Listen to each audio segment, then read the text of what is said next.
আমরা ধন্যবাদ জানাতে যাই মাননীয় প্রতিমন্ত্রী মহোদয়কে, যিনি গত বছর এই সময় 6 মাসের জন্য ঢাকা মহানগরে হল ভাড়া মওকুফ করে দিয়েছিলেন।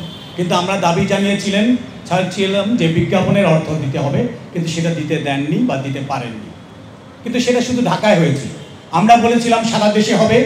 আমি ঝিনাইদহ গিয়েছিলাম, বলেছিল হয়ে যাবে, কিন্তু ঝিনাইদহ ডিসি মহোদয় বললেন আমরা কোনো প্রজ্ঞাপন পাইনি, তাই হল ভাড়া নিতে হচ্ছে।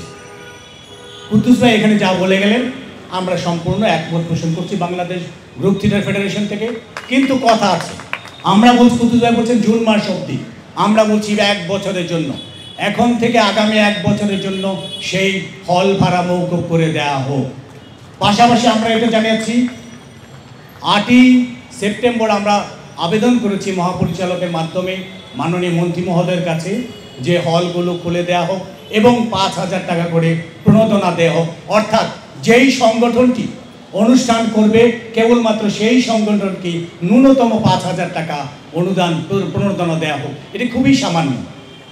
আমরা শুধু ঢাকা শিল্পকলা একাডেমি খুলে দেওয়ার জন্য কিংবা হল ভাড়া মওকুফের জন্য দাবির জন্য এখানে দাঁড়ায় নেই।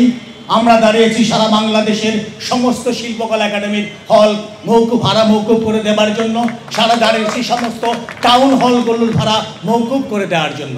কারণ 40টি জেলায় শিল্পকলা একাডেমি আছে, যদিও সমস্ত শিল্পকলা একাডেমিগুলো সচল নয়।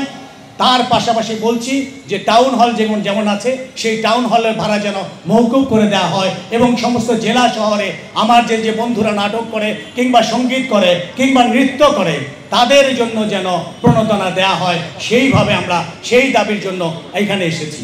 পাশাপাশি ঢাকা মহানগরের শিল্পকলা একাডেমির ব্যাপারে আমরা বলছি যে এই শিল্পকলা একাডেমির 3টি মঞ্চ আছে, সেই 3টি মঞ্চে যথাযথভাবে পর্যাপ্ত আলো নেই, সাউন্ডের ব্যবস্থা নেই, সেই ব্যবস্থা যেন অনতিবিলম্বে করা হয়। আমরা বাংলাদেশ গ্রুপ থিয়েটার ফেডারেশন থেকে দীর্ঘদিন এই দাবি করছি যে আমাদের এইগুলো সচ্ছল করে দেন, নতুবা বাইরে থেকে লাইট আনতে হয়, সাউন্ডের ভাড়া করতে হয়। এটা অত্যন্ত বিড়ম্বনার বিষয়, কারণ সরকার বলে দিয়েছে 50% দর্শকের মাধ্যমে অনুষ্ঠান করতে হবে। সুতরাং একটি নাটক করতে গেলে, যারা এখানে আমার নাট্য বন্ধুরা আছেন আপনারা জানেন যে নাটক করতে গেলে কত অর্থ ব্যয় হয়, সেখানে 50% দর্শক দিয়ে কি সেই ব্যয়টা চলে উঠে আসবে কিনা। সেই জন্য এখানে আমরা দেখতে পাচ্ছি কয়েকদিন যাবৎ গতকাল আমি রাত্রে একটা বিশেষে ইমেল পেয়েছি যে শিল্পকলা একাডেমি হল ভাড়া মওকুফ করে দিয়েছে, মহড়া কক্ষ ভাড়া মওকুফ করে দিয়েছে। ধন্যবাদ জানাচ্ছি শিল্পকলা একাডেমি কর্তৃপক্ষকে। কিন্তু সেটা নিয়ে একটা কনফিউশন ছিল, কনফিউশন এখনও আছে। আমরা মনে করছি সুস্পষ্ট মাননীয় মহাপরিচালক মহোদয় এখানে আছেন, উনি সুস্পষ্টভাবে ঘোষণা দেবেন যে সেইটি কত দিনের জন্য এবং এটা কিভাবে হবে, এই পদ্ধতিটা কি হবে, এবং প্রণোদনার জন্য 5,000 টাকা প্রণোদনার জন্য 1 বছর এটা কার্যকরী থাকার জন্য জোর দাবি জানাচ্ছি। ধন্যবাদ সবাইকে। জয় বাংলা, জয় বঙ্গবন্ধু।